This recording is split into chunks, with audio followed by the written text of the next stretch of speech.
പ്രതിപട്ടികയിൽ ഉൾപ്പെടുന്നവരുടെ സ്വത്തുക്കൾ പൂർണ്ണമായി കണ്ടുകെട്ടുന്ന ഇഡി നടപടിക്ക് ഹൈക്കോടതിയിൽ നിന്നും തിരിച്ചടി. കേസിലെ കുറ്റാരോപിതരുടെ മുഴുവൻ സ്വത്തുക്കളും കണ്ടുകെട്ടരുതെന്ന് കോടതി ഉത്തരവിട്ടു. കുറ്റകൃത്യത്തിന് മുൻപ് സമ്പാദിച്ച സ്വത്തും കണ്ടുകെട്ടിയ ഇഡി നടപടി ജസ്റ്റിസ് ബെച്ചു കുര്യൻ തോമസ് റദ്ദാക്കി. കരുവന്നൂർ ബാങ്ക് തട്ടിപ്പ് കേസിലാണ് നിർണായകമായ കോടതി ഇടപെടൽ.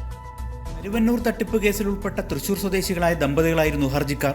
2014 കുറ്റകൃത്യം ചെയ്തെന്നായിരുന്നു ഇവർക്കെതിരെയുള്ള ആരോപണമെങ്കിലും അതിനു മുമ്പും സമ്പാദിച്ച സ്വത്തും ഇഡി കണ്ടുകെട്ടുകയായിരുന്നു.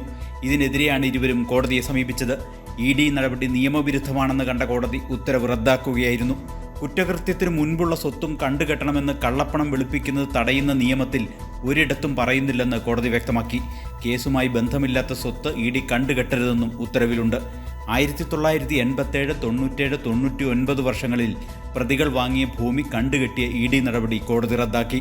രാഷ്ട്രീയ കാരണങ്ങളാലും ആരോപണമുയർന്നതിൻ്റെ പേരിൽ പോലും പ്രതിപട്ടികയിൽ ഉൾപ്പെടുത്തിയ ശേഷം സ്വത്തുക്കൾ പൂർണ്ണമായി കണ്ടുകെട്ടുന്ന ഇഡിയുടെ നടപടിക്ക് നേരിട്ട തിരിച്ചടിയായി ഹൈക്കോടതി വിധി. മുൻപ് പല കേസുകളിലും സ്വത്ത് കണ്ടുകെട്ടിയ ഇഡി നടപടികൾ കോടതികൾ റദ്ദാക്കിയിട്ടുണ്ടെങ്കിലും നടപടി PMLA ആക്ടിന് വിരുദ്ധമാണെന്ന് കോടതി കണ്ടെത്തി എന്നുള്ളതാണ് ഈ കേസിൽ പ്രധാനം. അതുകൊണ്ട് തന്നെ ഇനി ഇഡിക്ക് ഒരു കേസിലും മുൻകാല പ്രാബല്യത്തോടെ സ്വത്തുക്കൾ കണ്ടുകെട്ടാൻ ഇനി കഴിയില്ല. ചുരുക്കത്തിൽ ഇഡിയുടെ അമിതാധികാര പ്രയോഗത്തിന് തടയിടുന്ന നിർണായക ഉത്തരവായി ഇത് മാറി. കൈരളി ന്യൂസ്, കൊച്ചി.